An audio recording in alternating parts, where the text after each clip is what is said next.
right, let's see. All right, we have third year computer science and econ. That sounds hard. Good for you. Third year public health sciences. Fourth year, we got a lot of fourth years. Bio-sci, physics, math, English, bio and med anthro minor. What is that? Psychological science. First year undeclared. Awesome. First year biological sciences. Fourth year cognitive science. We got a couple econs in here. That's cool. Lots of fourth years, public health sciences, psych science, English and Japanese. Awesome. Well, we got a really diverse group here. I'm really excited to talk to you guys. Obviously, some of you have a psych background, some of you don't. So this is going to be really great information no matter where you are in your journey in the mental health space.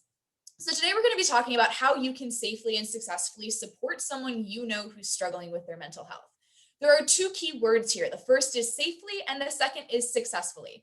I want you guys to walk away from this presentation having a lot of knowledge, having a lot of tools and tips and tricks and tactics that you can use to be a good support system and do a good job at it. But I also want you guys to stay safe. I want you to make sure that you are being taken care of, that your boundaries are being respected. And so we're going to dive into both safe and success today. Before we dive into all that, I already had a great introduction, so I don't have to go over this very much. But my name is Jessi Beyer. My pronouns are she, her, and hers, and I'm a speaker and author. I talk about trauma. I speak about trauma and mental health. And as weird as it may sound, trauma is kind of a passion of mine. Beyond that, though, I am a trauma and mental illness survivor myself. So not only am I speaking from my personal, professional, and educational background, but I'm speaking from my own struggles and what I went through and how I survived those things. Lastly, I am a University of Minnesota alumnus. We were the Golden Gophers, which I think is a interesting choice of mascot. So you guys definitely have me beat when it comes to mascots. Now I want to start this presentation off with this question.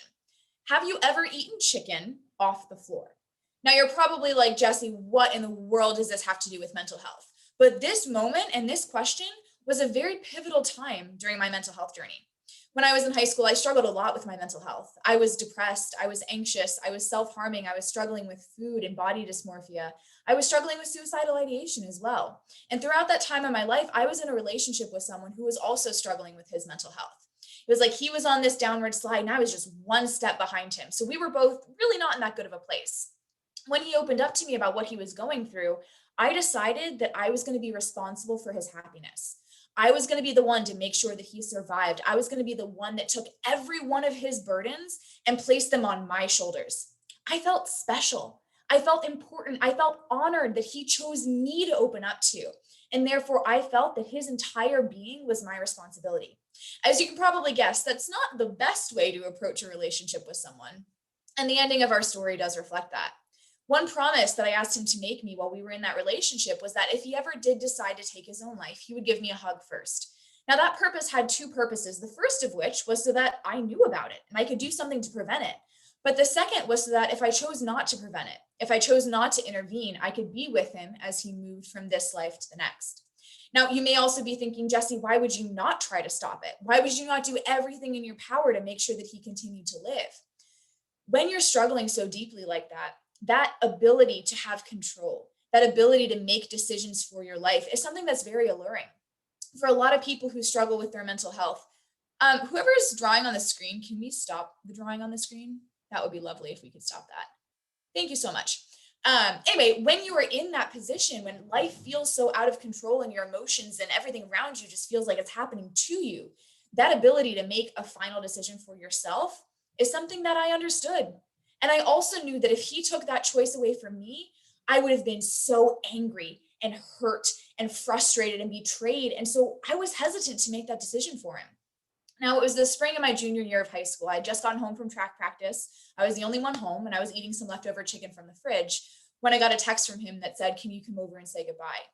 Now, that was the one and only time in my life I have ever blacked out. And I woke up on the floor, chicken scattered all around me before hopping in my car and driving over to his house. Now, on that drive, I had the choice to make. Do I call the police to prevent this, or do I allow him this final choice? I decided to call the police, and that night ended about how you would expect. He was led out of the house in handcuffs and taken to involuntary psychiatric hold. Now, the next time that I heard from him after that night was a text, and it said, "I trusted you."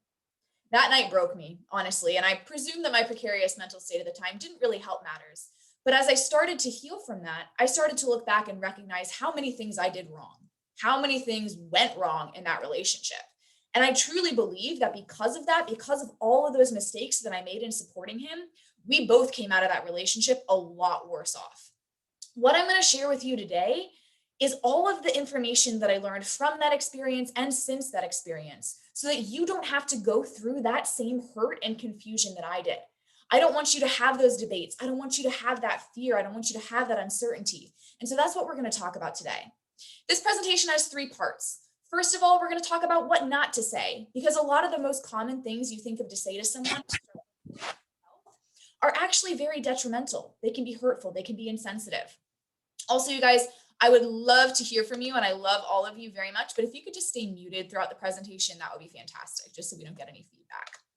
The second part of this presentation, we're going to talk about what to do. How do you support them? How do you be a good support system for this person that you love? And then the final part of the presentation is all about how to keep yourself safe during the process. So in this first part, what not to say, how this is going to work is I'm going to put a sentence up on the screen. It's going to be something that you shouldn't say to someone who's struggling with their mental health.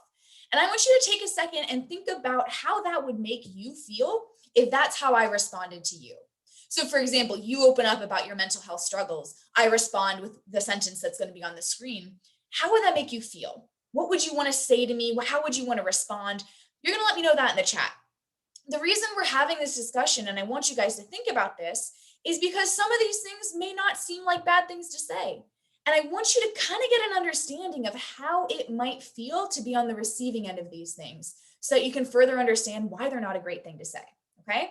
So the first sentence we're going to discuss is, I know what you're going through, okay? So again, think about this. If you opened up to me perhaps about your depression, and I responded with, oh my gosh, I know what you're going through because I went through the exact same thing, and then kind of launch into why I know what you're going through. How would that make you feel? Let me know that in the chat. How would that make you feel? How would you want to respond? Let me know that in the chat. Okay, we have belittled, we have invalidated, invalidates my feelings to a certain extent, invalidates my own experiences. Okay, we're like 3 for 3 with invalidated, 100%. You guys are right on the nail with this one, okay? Anyone else want to chime in here? Cool, perfect, invalidated. You guys are totally right, okay? At the end of the day, unless you went through the exact same thing as this person and have the exact same psychological and physiological makeup as this person, you don't know what they're going through. Saying this can seem like you're kind of minimizing the effects of their struggles, like, it's no big deal. I went through this and I came out the other side totally fine. So what's the big deal? And of course, that's not the energy you want to bring to someone when you're trying to support them in their mental health struggles. For this person who's struggling, your loved one, your brother, sister, friend, boyfriend, girlfriend, anyone, their struggles are incredibly hurtful and they're incredibly important. And even more importantly than that, it's theirs. It's their emotions. It's their experiences. And for you to come in and kind of make it all about you detracts away from the person that we need to be focusing on, which is your loved one who's struggling with their mental health. The next sentence I want to discuss is, I'm so sorry for you. Again, as an example, perhaps you open up to me about how you're really struggling with your mom's recent breast cancer diagnosis. And I look at you and I say, I am so sorry for you. How would that make you feel? How would you want to respond to that? What would you want to say to me? Let me know in the chat, okay? It'd make me feel like they pity me. Absolutely. Horrible to say the least, Victor. Absolutely. 100%. Make me feel weak, pitied for sure. Don't pity me, I'm not weak. You guys are on top of this, right? We got a yup with double exclamation marks. I wouldn't know what to say, so maybe speechless, 100%, right? Makes me feel like I am useless. That's a powerful word, useless. You guys are right on, right? When you tell someone that you're sorry for them, you're labeling them as a victim and as someone requiring sympathy and pity. When you think of kind of your stereotypical victim, your damsel in distress, you think of someone who's weak and helpless and incapable of helping themselves. And that's not really a pretty or a productive mindset to have as you're trying to heal from a mental illness. The other reason this isn't the best thing to say is because I'm sorry's can be devalued. I'm of the opinion that you should only apologize to someone when 2 criteria are met. The first of which is that you actually did something wrong. You did an action or said words that caused another person harm. And the second criteria is that you actually have an intent to change your actions. You did not cause someone else's mental illness. You are not that powerful. And therefore, you can do nothing to change your actions to prevent it from happening again. So there's no need for you to apologize for someone else's mental health and bring in this world of pity and victimhood into someone who needs strength and encouragement in that present moment. This is another one of my favorite ones to talk about because it definitely gets people a little fired up. And that's, it could be worse. So for example, you open up to me about how you got mugged on your way home from class the other night. And I'm like, well, you're not dead, so it could be worse, right? It's this kind of starving children in Africa argument that just because someone else has it worse than you do means that you can't struggle in the present moment. So if that's how I responded to you, or that's how a friend or family member responded to you, how would that make you feel? Let me know in the chat. I'd be like, what? Yeah, absolutely. That's a good response. Invalidated. This is very invalidating to hear. Invalidated again. It'd make me feel terrible that I opened up and feel that way. Unfair. Invalidated again. Shocked. Regret opening up. You guys are right on. Humiliated for even telling them. You guys are touching on something really important here, and that's that you would regret talking to them. As a support system, as someone who wants to be there for your loved one, the last thing you want to have happen is have someone regret opening up to you. And that's why this sentence is so harmful. What this does when you tell someone this is it tells them that their reactions and emotions are over the top and unwarranted, and you are invalidating what they've been through. One of my favorite sentences goes like this: the person who drowned in 20 feet of water and the person who drowned in 1 foot of water are both dead. What this means essentially is that it's completely useless to compare the severity of trauma or mental illness. It does no one any good. Anyone who's struggling with their mental health, they're hurting. They're trying to heal. And it doesn't matter whether you or someone else or Bob or Jane or Susie had it worse. That's really not a concern in that moment. Now, this next one is a little bit of an interesting one. It'll be okay. To illustrate this, I'm going to tell you a story about a friend of mine who lost her father when she was 7 years old. She was telling me that even at that age, she vividly remembers all these family members coming in, some that she knew well, some that she didn't know at all. And all of them told her, it'll be okay. It's going to be okay. It'll be all right. And all she needed in that present moment was for someone to look at her and say, it's okay to not be okay. It's okay to be hurt. It's okay to be angry. It's okay to be sad or confused or anything else that you're feeling. So if that was my response to you, perhaps you're dealing with a loss or a trauma, and I'm like, it'll be okay. And that's really all I had to say on the matter. How would that make you feel, and how would you want to respond to that?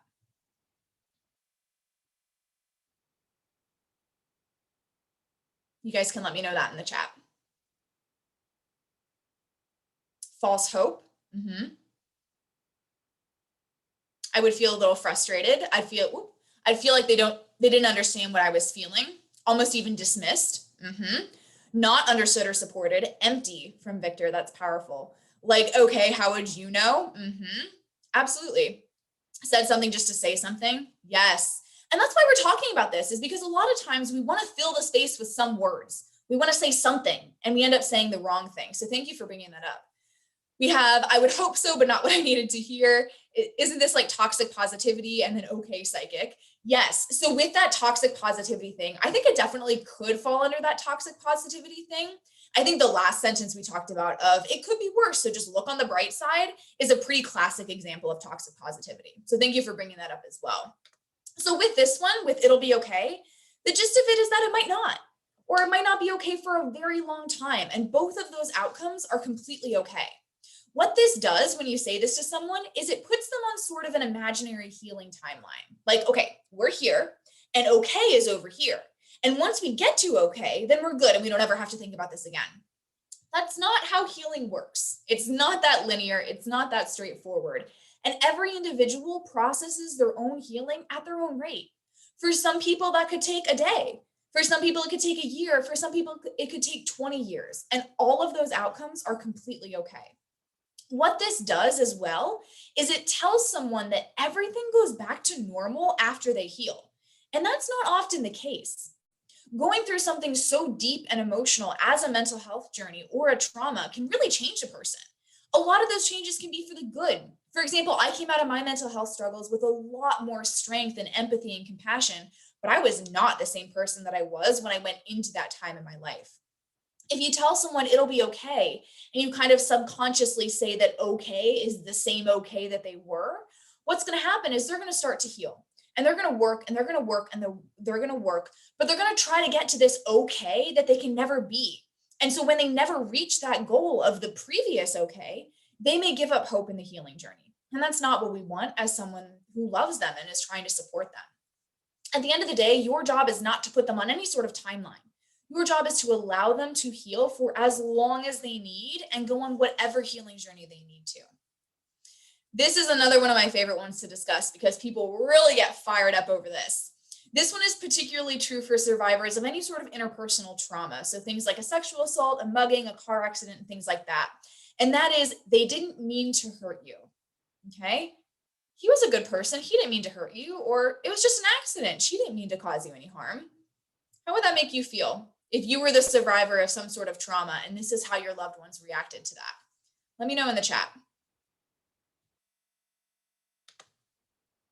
Let's say it's invalidating because even if they didn't mean it, they still did. Makes me feel like it was my fault or that I was exaggerating my pain. Why should I care if they didn't mean it? Makes me feel like I'm to blame for interpreting their actions in a certain way. I don't care what they meant to do. I was overthinking. Good intentions don't mean it's okay. 100%. 100%. One of my favorite stories to tell about this is that if I wanted to give you 1,000 pounds of gold, I wanted to make you the richest person on your campus, but I accidentally dropped that gold on your head, you would still be hurt. You would still be in need of healing. I would still need to apologize. It doesn't matter that I had the best of intentions. The same thing holds true for survivors of trauma. And generally the person who caused the trauma didn't have the best intentions in mind. The focus of the healing journey and of as your role as a support system should not be on the person who caused the trauma. It should be on the person who experienced the trauma, your loved one who's trying to heal. And it really doesn't matter what that person's intentions were, whether they were trying to help, whether they didn't care at all. It doesn't matter. Your friend, your family member, your loved one is deeply hurt. And as the person who's supporting them, which is you, it's really important that you remember that distinction. This is another one of my favorite ones, okay? Get over it. Just get over it. Why are you making such a big deal out of what's going on? A lot of you are probably like, this is incredibly rude and insensitive. And you're absolutely right. But every one of these sentences that I'm showing you today is something that I personally have been told. It's something that a friend, a family member, a partner has told me when I've opened up about my mental health struggles. And maybe you're like, I would never say this to someone I love. And I hope that's true. But the reason we're discussing them is because I have been told them. Other people have been told them. And we need to understand why these things are not helpful to say. So how would this make you feel? Grr. Yes. Okay. That's like my everyday thing I hear from my sisters. Absolutely. We have a frowny face or maybe a gasping face. I'm not entirely sure which, but either way, appropriate emoji. Absolutely. This is not a fun thing to hear. It's not a nice thing to say. It makes me feel insignificant, from Angelina. Speechless. Yes, absolutely. There really is no good response to this one. Jasmine says pissed, 100%. You guys are right on, okay? You don't know me, absolutely. So many people have experienced this, like I said, and that's why we're talking about it. Not only does this deeply hurt the person who you're saying it to, but it puts up a giant brick wall between you and them and completely removes you as a support system. They can't trust you anymore. What you're also doing by this is you're telling them that their feelings are too dramatic and they're taking too long to deal with what happened to them. Every healing journey is unique. Every healing journey takes a different amount of time. And what you may do by this is tell them that all the work that they've put into their healing journey so far, which may have been years of work, is worth nothing because they should just be able to hop over whatever is in front of them. As I've already said, healing isn't linear. It goes up and down and backwards and sideways. And there's no way for you to just say, get over it, because it doesn't work that way, okay? Now, this is the second to last one we're going to talk about, and then I'll let you guys off the hook with the chat for the rest of the presentation. But this is the idea that you're pushing someone to talk about their story. So it's things like, come on, you should really talk about it. You'll feel better once you get it all out into the open. Why won't you just tell me what happened to you? Things like that. If that was my response to you, again, same deal as before, how would that make you feel? And how would you want to respond to me?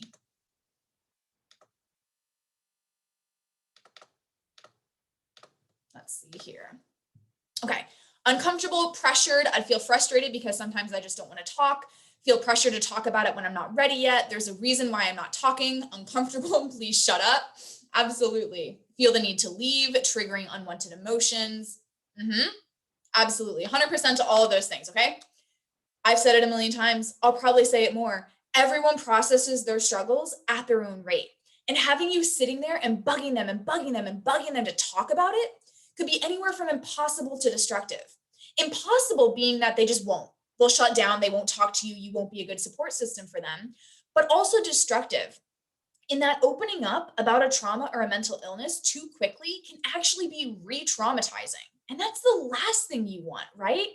If you're reacting this way, you need to take a step back and ask yourself why you're having this reaction. Why do you want to help them? Why are you so curious about what's wrong with them? The last one we're going to discuss is the idea of suggesting different healing methods. So, have you gone on a run today? You should totally try meditation. Oh my gosh, this yoga app changed my life. It's things like that. What would that make you feel? How would you want to respond? Give me the rundown, and then we'll discuss why this isn't the best one. Now, a lot of people in previous presentations, when I've talked about this, they've said, oh, shoot, I've done this a lot. Okay. And this is a very common one to say. And I'm not shaming any of you. If you've said this, if you've done this, if you suggested this, no big deal. You had the best of intentions. You were trying to help. But we're going to learn why this may not be the best idea. Okay. So let's see. We have like they're trying to fix. Ooh, chat is moving fast, people. Okay. Let's see. That my habits aren't good or that whatever I'm doing isn't beneficial or effective, like they're trying to fix me instead of listening to me, makes me feel like they think they know me better than I know myself. I want to be listened to, not given advice. If I wanted to try it, I would have. Like there's a formula for healing. Does it even work? Maybe they don't know how else to help, so it may not feel like they're the best person to talk to. It would give me hope, but if it doesn't work, I'd feel like 10 times worse. Eric, you are so spot on with that. We're going to talk about that too. It feels like they're distracting me instead of helping. It's not that easy. Everyone is different, so it might be false hope for me. You guys got it, right? You are all so right on to that. The first thing I need you to understand is that your role as a friend or family member is not to give them advice on how to heal. It's to be there for them, love them, and support them, not try to fix them. If you don't have any sort of mental health or medical training, you're also not really qualified to give this level of advice. Even if you've been through a healing journey yourself and you've used these methods and they fixed everything for you, there's no guarantee that what worked for you is going to work for them. And there's a couple potential outcomes here. The first of which is that it could actually have a really detrimental effect. There's a woman named Barbara in Minnesota, and she's a dance movement therapist. She told me a story of a client of hers before he was a client of hers. And he went to this crazy dance party thing that was supposed to release some pent-up trauma on the suggestion of one of his friends. So he goes to this thing and he's dancing it out. And then in the middle of that crazy dance party, he starts having a psychotic break. Now, the people who are leading the dance party, they're not mental health professionals, so they can't recognize that or help him. And no one else in the crowd can recognize or help him either. Because of that one incident, he was set back multiple steps in his healing journey. Now, I'm not saying that everything you suggest is going to result in your friend having a psychotic break, but let's take something simpler like meditation. If you suggest meditation to someone who struggles with an anxiety disorder, there's a very good chance they will not be able to meditate, and it will be absolutely terrifying for them. Because that's what anxiety teaches you, is that the world is unsafe, I'm in danger, everything's going at 1,000,000 miles an hour. And so when you try to tell them to sit and close their eyes and calm down, it is not going to work for them. And that could have some adverse effects as well. The other thing is exactly what Eric said. Let's say that you suggest running. You're like, running changed everything for me. You should absolutely try it. It fixed my anxiety or depression or whatever you were struggling with. And so you're like, okay, all right, I'll run. I'll give it a shot. And you run. Okay, that didn't make much of a difference. Let me try it again. So you run again and you keep running. You keep trying, but it doesn't work. Now this one thing that was supposed to fix everything doesn't work. And now this person may start to think that they're broken and that they can never heal and that nothing is ever going to work for them because this magic cure didn't. So that's not what we want to do. We want to give them hope. We want to give them strength and encouragement and not risk a setback like a psychotic break and not risk dashing all of their hope by suggesting things that might not work for them. You also, like I said, if you are not that mental health professional, you don't know how things are going to affect them. It may be a detrimental effect, like that psychotic break. It may be that it may not work and you dash their hope, or it may be something else entirely that you can't predict. That is not your job. Your job is to love them, be there for them, and support them, not to give them advice on how to heal. So we've talked about what not to say. What do you say instead? You're going to learn in the next section that it's more about what you do and not about what you say, but I do want to give you 2 things you can say to someone who is struggling if you feel that words are necessary. The first is, my heart hurts for you. And a lot of you are probably like, holy cow, that is way too mushy. I am never going to say that. But what this sentence does is it honors the depth of their feeling. For someone who's supporting someone who's struggling with their mental health, it can be very painful. It can be very emotional. It can be very hurtful. And that hurt is just as valid as the person who's struggling's hurt. So by saying this, you're letting them know, hey, I acknowledge the depth of this. I acknowledge how painful this is for you. I'm receiving everything that you're telling me. Now, this is not to say that you then go off about how much you're hurting and struggling and saddened by all this news, but it's just that little bit that lets them know that what they're sharing with you is received and acknowledged. My favorite one, though, is I hear you and I'm here for you. Now, this does 2 things. The first of which is lets them know that you hear them. You understand. You don't understand in the sense that you know what they've been through, but you understand that this is very real for them. You acknowledge, you receive, you accept all of those magical things. And then I'm here for you. It lets this person know that they have someone on their team. They have a support system. They have someone who's going to walk in this journey with them as they're healing. Now, like I said, it's more about what you do and not what you say. So how do you support them? How do you be that good support system? Let's talk about that. The very first thing before anything else that you have to do is sort yourself out. Get your motives in line. What are you supporting them for? Why do you want to be there?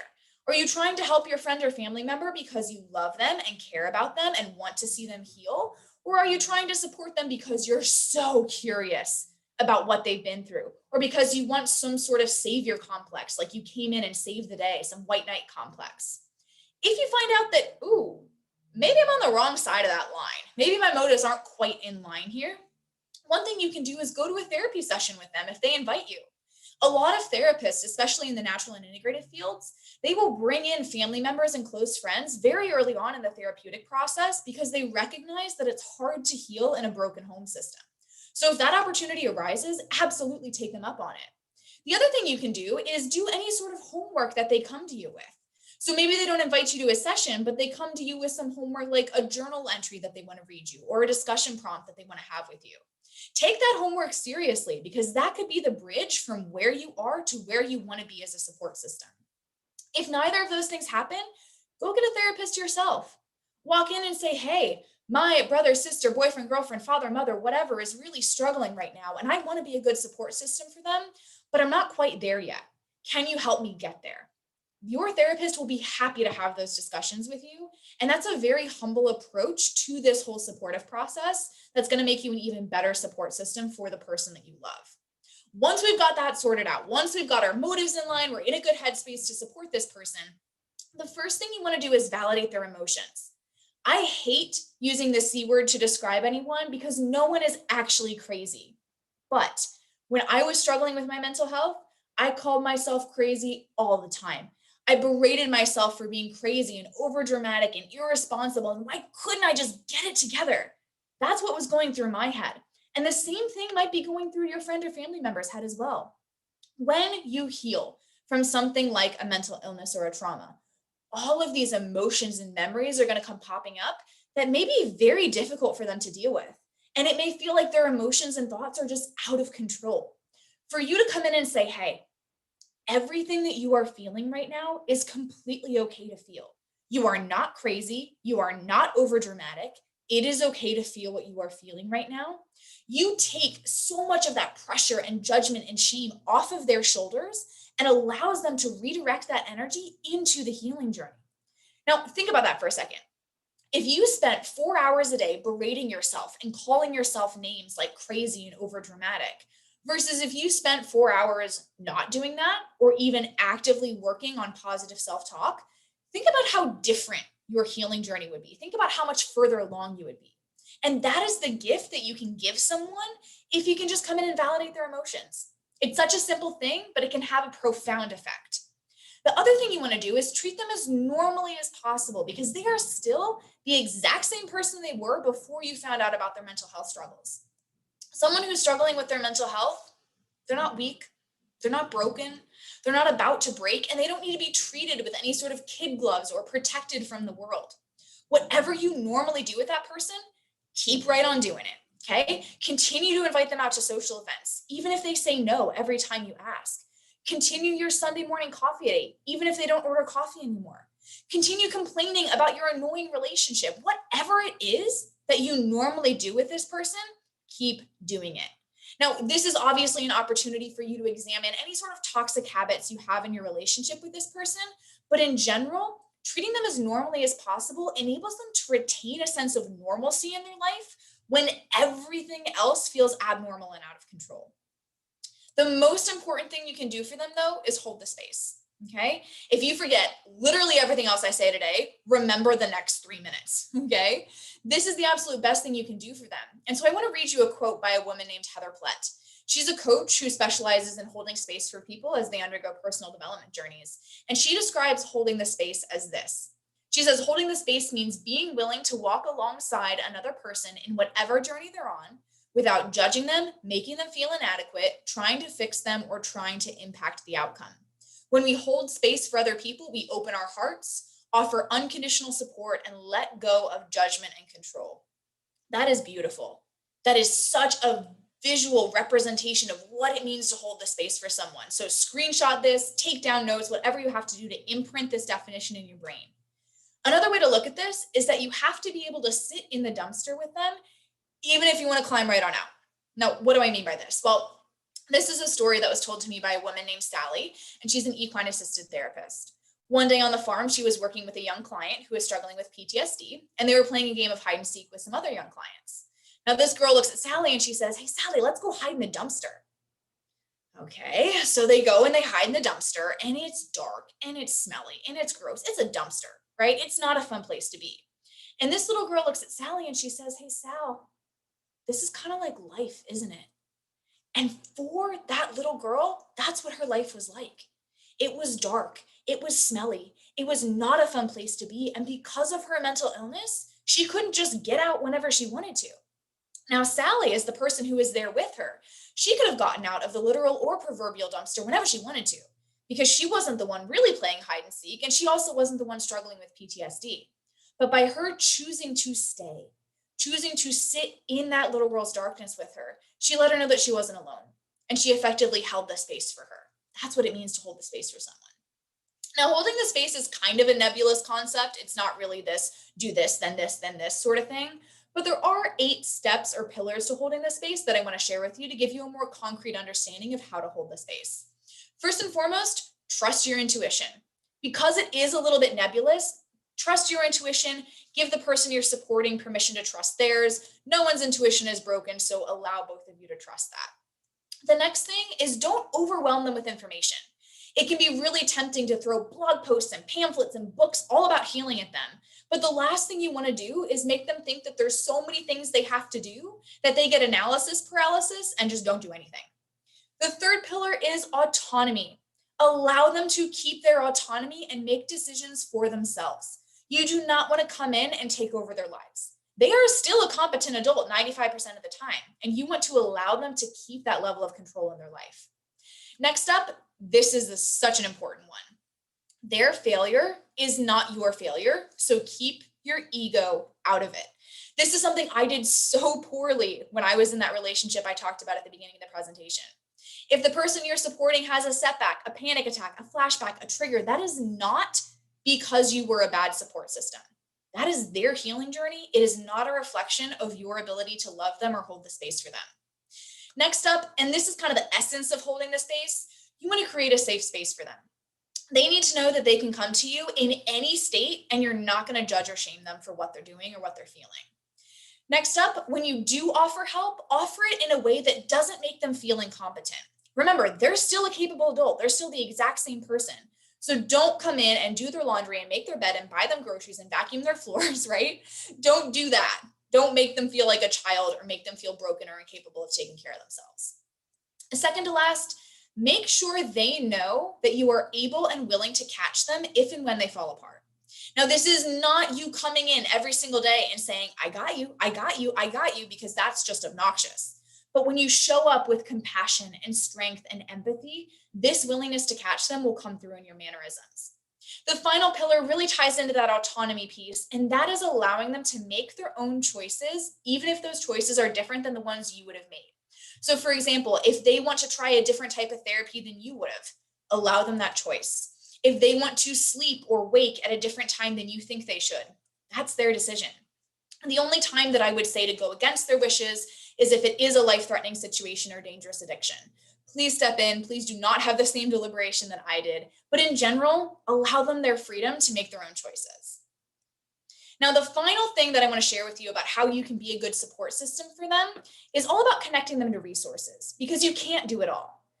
Your role is incredibly important, but you are not a mental health professional. If they would like some additional help, you can absolutely connect them to licensed mental health professionals near you. But the question you may be asking is, how do I find those people? How do I know who is good for them? So we're going to briefly talk about 10 different types of therapies you can refer them to, as well as how to find therapists in those different fields. First up is standard talk therapy. This is probably something your campus counseling center offers. This is something that 95% of therapists offer, and you can find a huge database of talk therapists, as well as therapists of other varieties, at psychologytoday.com. The next type of therapy is EMDR, or eye movement desensitization and reprocessing. What EMDR does is it uses bilateral stimulation, which is literally the therapist moving their hand back and forth in front of your face, in order to reprogram incorrectly stored memories. Therapists who are trained in this field can be found at EMDRIA, which is the International Association.org. Next up is craniosacral therapy, and despite the picture, it is not massage.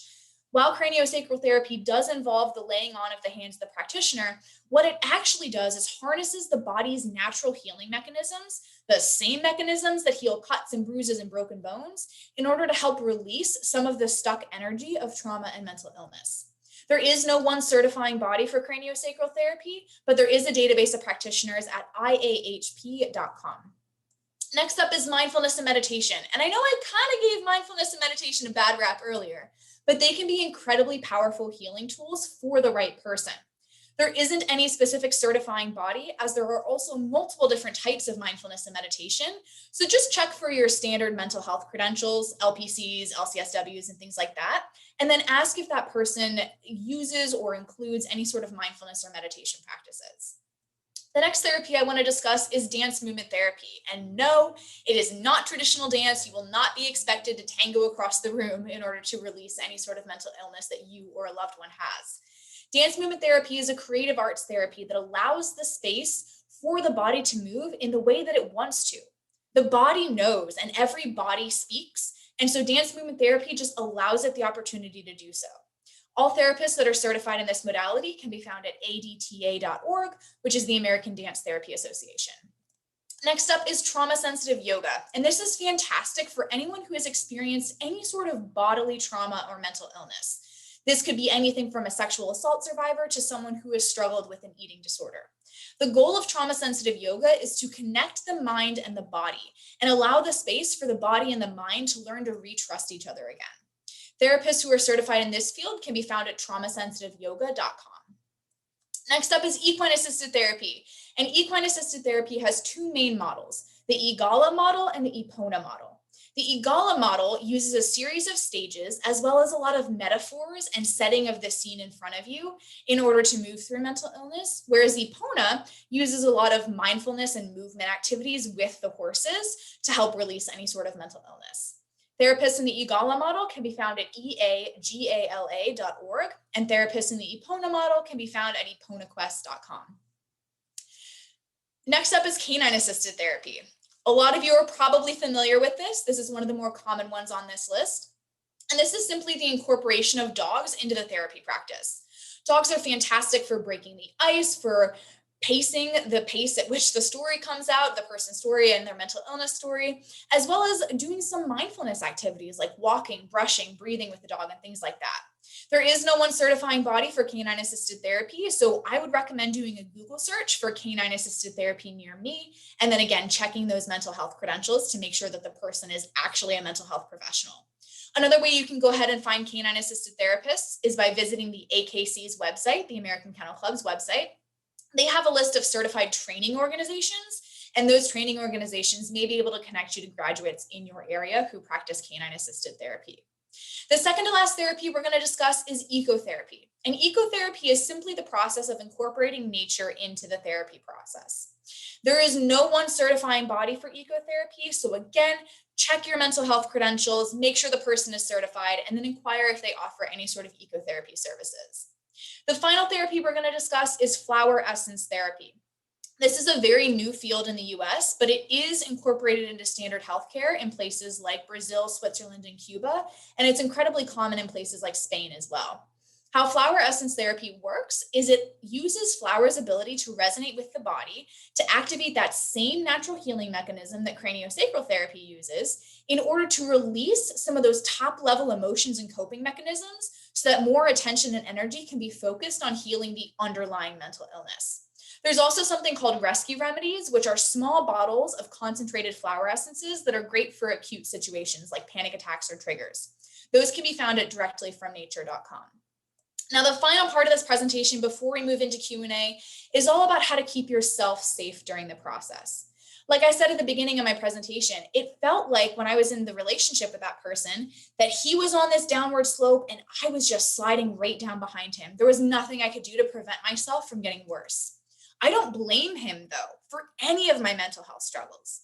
Instead, I recognize that I drug myself over all of his jagged edges.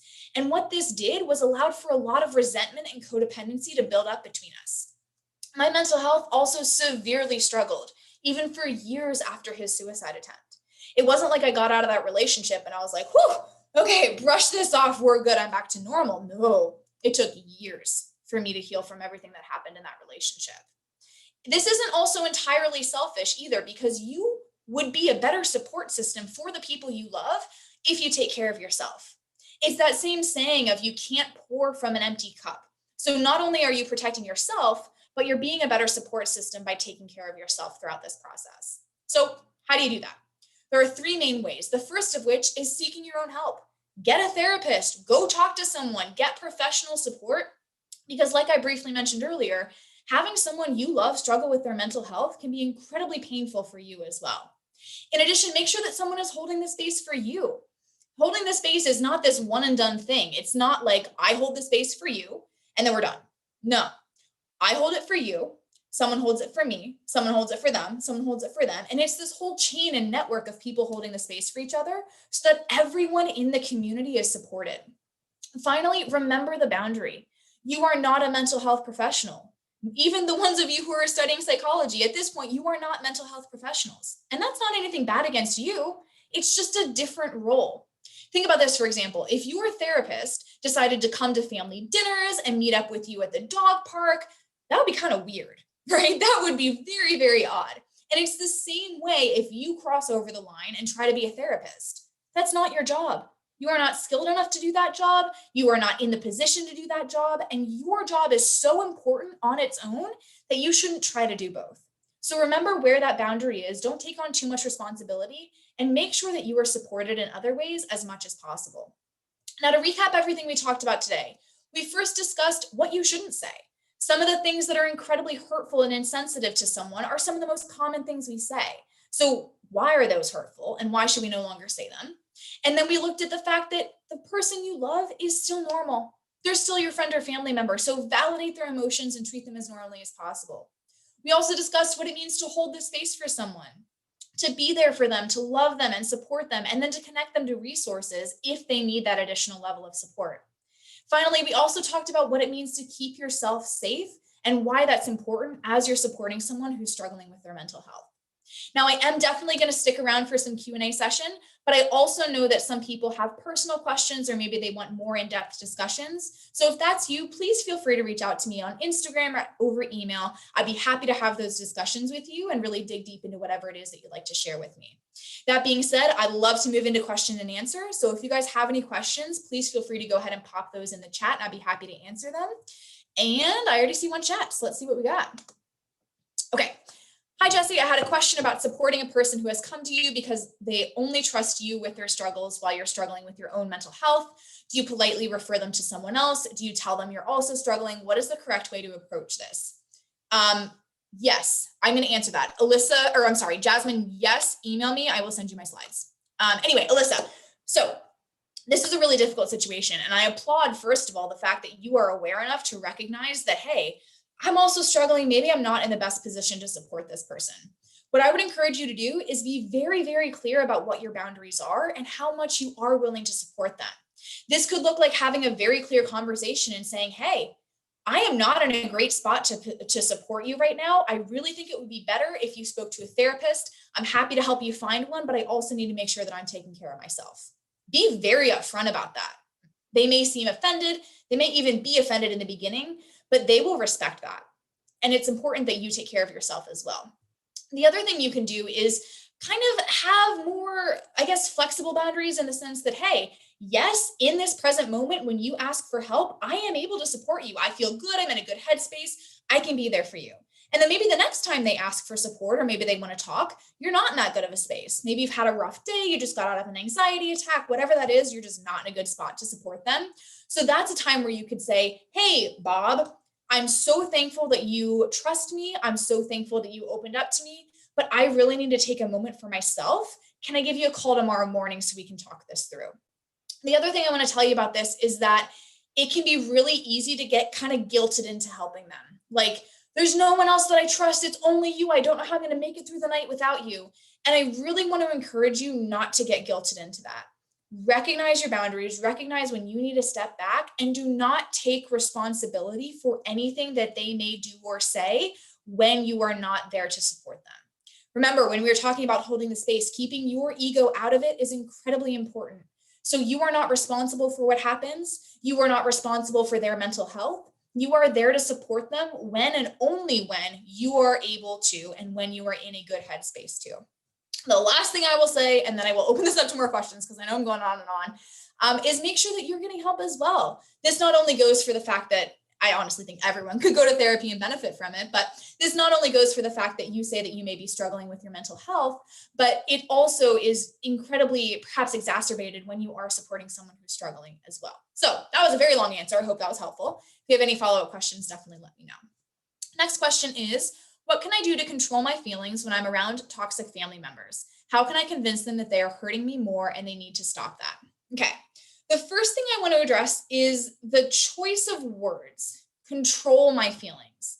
I think it would be really beneficial for you to sit down and maybe ask why control is what you're looking for.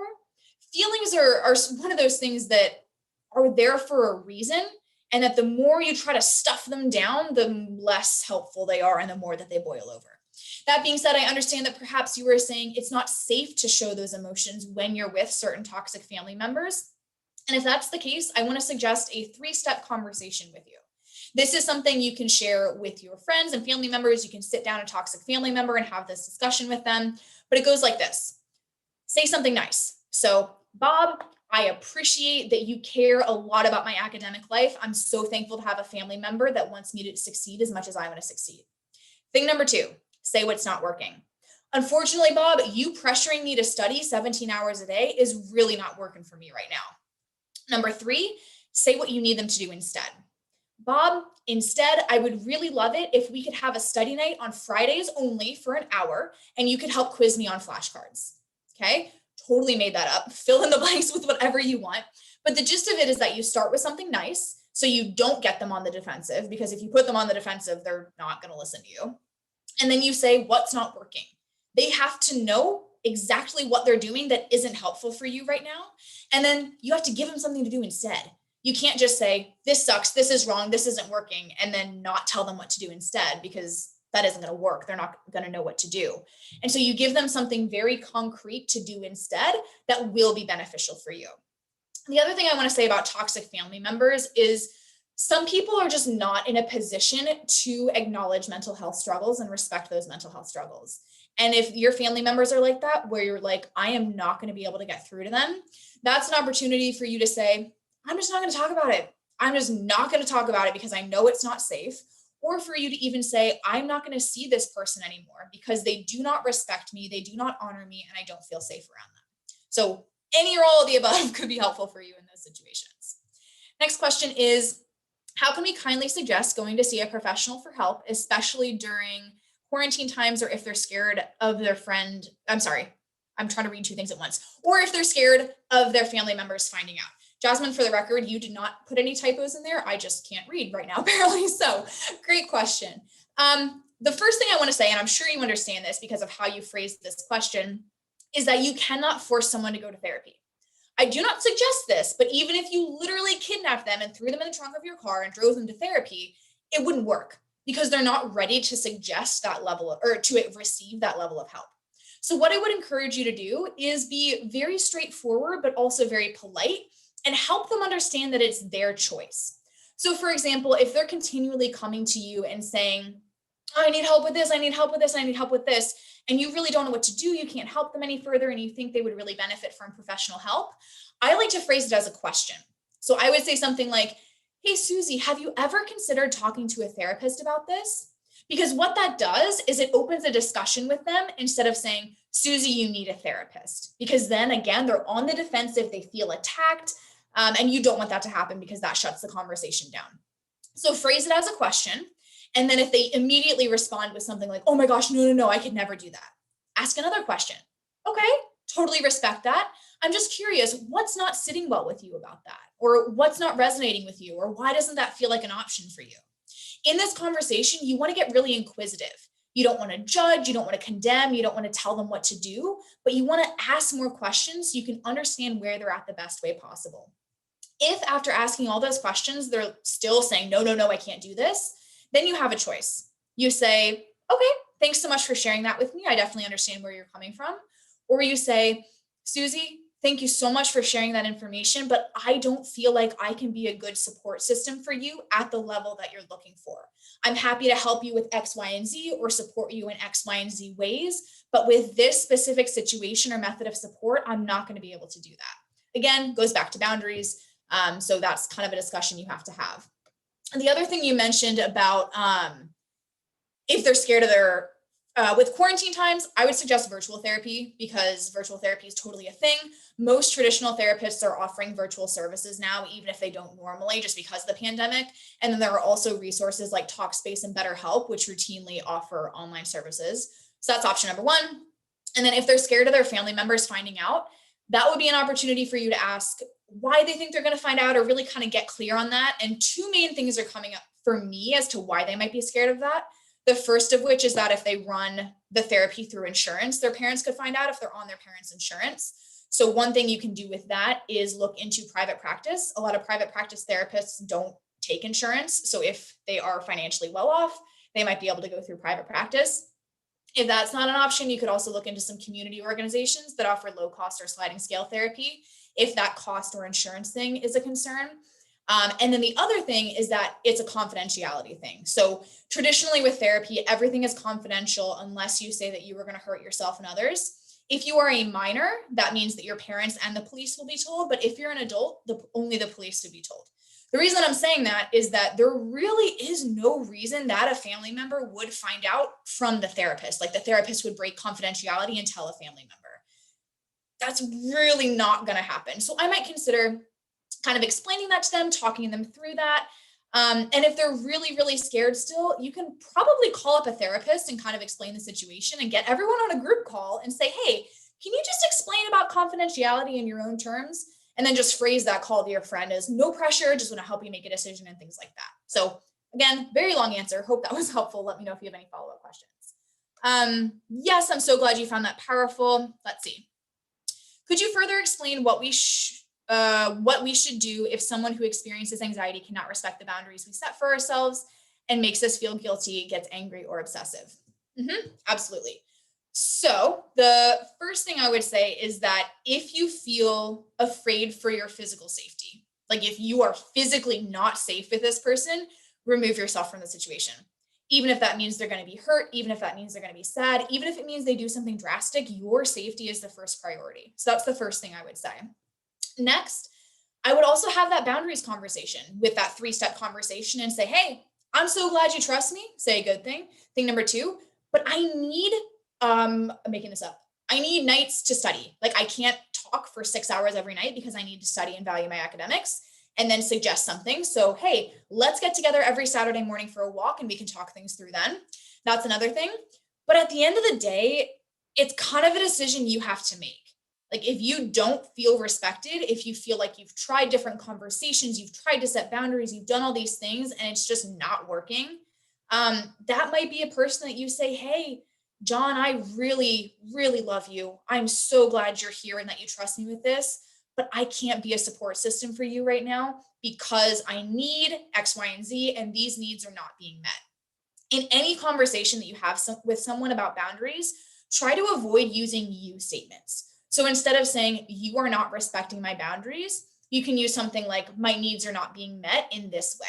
Sometimes being direct is helpful. I'm not saying that's a blanket statement, but a lot of times if you're like, you're doing this wrong and you're making me feel this way and you are not good in this way, again, it just puts that person on the defensive and you're not going to get anywhere with that conversation. So those are kind of the biggest things I would say with that. But like I said, at the end of the day, that's a decision you have to make for yourself. Next question is, if you've communicated with someone, but they continue to cause harm, not listen, how do you avoid feeling guilty about stepping away to feel safe?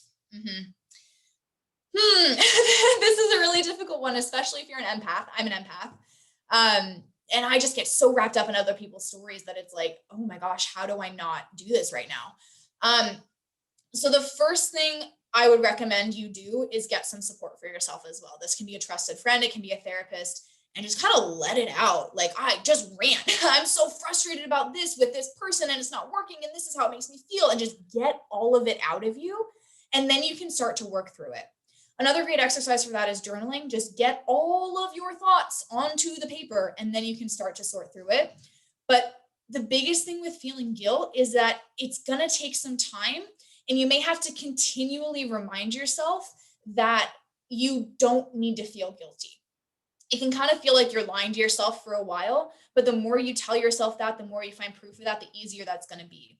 The other thing that I would say with this is that it may be a situation where you kind of have to mourn the relationship with that person, like a literal loss. Go through the grief stages, go through that whole cycle.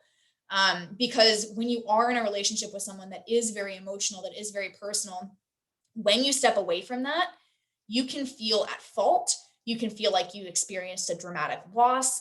And so really allowing yourself to sit with those feelings. One moment.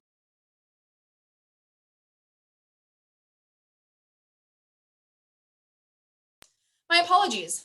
Pros of working from home is the dog gets to bark whenever she wants to. Anyway, stepping away and allowing yourself time to work through all those feelings, work through all those emotions, and just feel them. And the more that you allow yourself to sit in that and step into that and work through that, the easier it's going to feel to process that guilt. There really is no one perfect answer, though, and I'm sorry I didn't have anything more concrete for you. But get support, allow yourself to feel that guilt, and allow yourself to grieve if you have to. Let's see. Okay, so we got the form for the raffle. Everyone go fill out that form. Let's see. I sometimes can't help but feel cautious when it comes to friends I know who are struggling with their mental health because I'm scared of doing or saying anything that could potentially trigger them. I want to be a support group for them, but how can I stop feeling this way? So the first step is showing up tonight, which you did. You showed up tonight, and now you know how to be a better support system for that person. So go back through this presentation, email me, I can send you my slides. You can have those as a resource and really learn and internalize what we discussed tonight. The second thing I would say is remove some responsibility from your shoulders. You are a very powerful person, I'm sure, but you are not that powerful that you can just make someone else feel something by saying something or doing something the wrong way. Now, of course, if you come in and you are just a wrecking ball and being completely toxic and insensitive, which I do not think that you are, that could be detrimental. But if you come in and you make a slight mishap and you say, oh, shoot, I'm sorry, I shouldn't have said that. Or, hey, I didn't realize you needed to be supported in that way. That's something you apologize for and move on. The other two things I'd say is one, ask. Sit down with them and say, hey, I know you're struggling, or I'm so thankful you opened up to me. I want to be there for you, but I don't know how to do that in the best way. How can I be a good support system? What do you need from me? Ask about their triggers and learn what sets them off so you can avoid those situations and help them avoid those situations. And then the other thing is that this happened in a TV show I watched recently, but it's a really great example. There was a woman who had a miscarriage and she lost her baby. And her little brother was just trying all the things. He was like, come on, let's watch a movie. And I bought you dinner and I got you flowers. And he was doing all of those things. And she finally looked at him and said, this isn't working. I just need you to stop. And he looked at her back and he said, hey, I'm sorry. I don't know what I'm doing. I don't know how to support you, but I am trying and I want to be there for you. So the moral of that story is that you admitting that you don't know what to do. You're at a loss. You don't know how to proceed from here. That is humbling, it's honest, it's vulnerable, and the other person will generally match that with vulnerability and say, hey, okay, let me help you support me. Let me help you understand what I need. And that's a really good option there. So to kind of recap, one, congratulate yourself because you showed up tonight. You know a lot more than you did an hour ago. Second, ask them, okay? Ask them how they need to be supported. Ask them how they don't need to be supported. And then admit that you don't know and apologize if you mess up. It's not as complicated as a process or a dangerous a process as many people think. So just go in with grace and compassion and honesty and learn as you go. Okay, Jasmine said that helped. Yay, good. Question, how do you stop from being codependent and let go of resentment in relationships? Do we have the next 6 hours? So this is something that is going to take a lot of work. It's more than I can give you just a very short answer for. I would definitely talk to a therapist. That's something that can be a huge help. I would definitely work on setting boundaries with this person. The first step to setting any sort of boundaries is recognizing where your own boundaries are. So take kind of a status check of yourself and recognize like, oh, when they talk about that thing, that's a boundary for me. Or when they do this, that pushes me over the edge. Recognize where those boundaries are, have those conversations, even if they're hard conversations, and say, hey, this topic is off limits, or we are not doing this because it makes me feel this way. And if at the end of the day, like they are not a good relationship, you need to be able to walk away from that. Letting go of resentment in relationships is something that, if I'm being totally honest, I'm still working through. A lot of that resentment that built up in that relationship is still there some days. There are still some things that happen. There was something that happened recently with that person that brought up so much trauma still from that relationship. And that's something that's going to take a lot of time to work through. So I guess what has worked for me, and I'm not saying this is necessarily going to work for you. I wrote a lot. Like I wrote probably 50,000 words. Like I almost wrote a whole book about my relationship with this person and looking at it from his perspective, and kind of an attempt at empathy and attempt at understanding helped me see him in a different light. So I didn't quite have as much resentment for him. Healing my own mental health struggles really helped me as well, because then at least I was looking at that relationship with a clear head instead of through the lens of depression and anxiety. And then finding really positive relationships helped me as well. My best friend in the world is a guy named Brian, and he and I met when I was a sophomore in high school. So he was there through that whole relationship.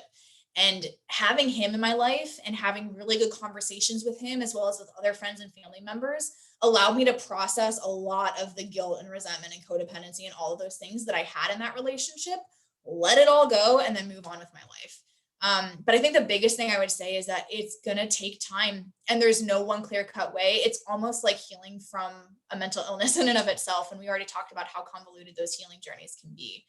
So I wish I had a more concrete answer, like, yeah, go eat a banana and everything will go back to normal, but it's not that simple, and it's going to take time and processing and work. So just start step by step.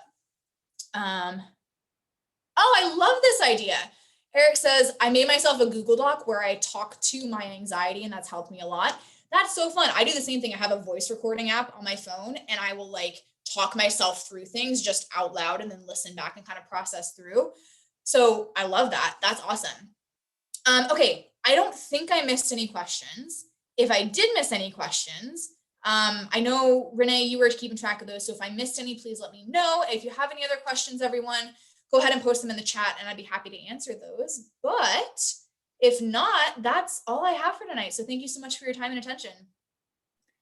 Hi, Jessi. I just want to say thank you so much for being an advocate for mental health and for this really informative like presentation. Like I really I could say like for all of us, like we really enjoyed it and all the information you've been teaching us tonight.